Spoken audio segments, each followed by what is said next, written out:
The threshold. The room in the old boarding house was a sanctuary of dust and silence. Ren dropped his last box, the thud echoing the beat of his own tired heart. He needed this quiet. He needed to disappear for a while. As he slid the deadbolt home for the first night, his thumb traced over a desperate warning scratched into the wood above. Don't open. The house was tomb quiet.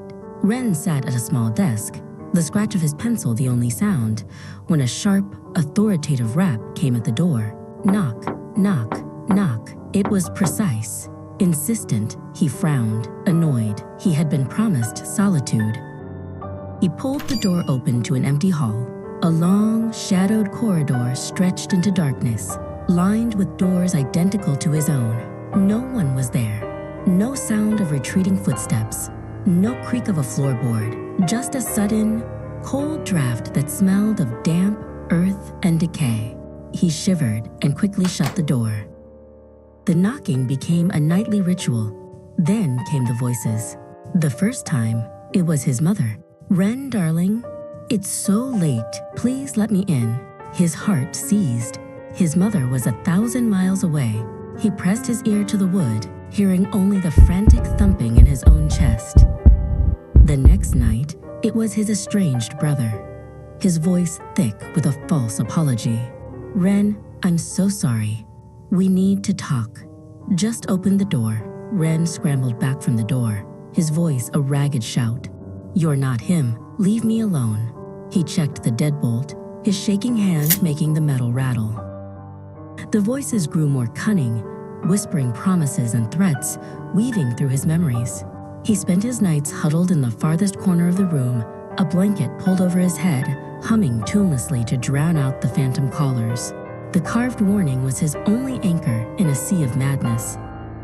Then the pattern broke, not in the dead of night, but in the soft gray light of dawn. As the first birds began to sing, a new sound came. A single, soft, hesitant tap. Knock. It wasn't demanding. It was gentle, almost shy. The silence that followed was more terrifying than any of the nightly screams.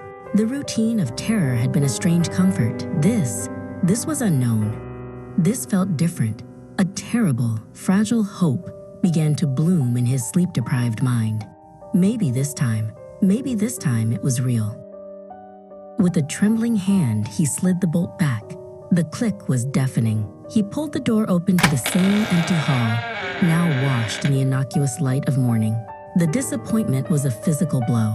He took one step out, a single, weary step across the threshold to see if anyone was hiding. The door slid shut behind him. Click. He spun around, but he was on the other side. He was in the hall, looking at the door to the room that was no longer his. A cold, hollow understanding washed over him. He saw the next tenant, the next lonely soul who would seek refuge here. He felt a desperate, agonizing need to warn them. He raised his hand and whispered to the silent wood, "Don't open."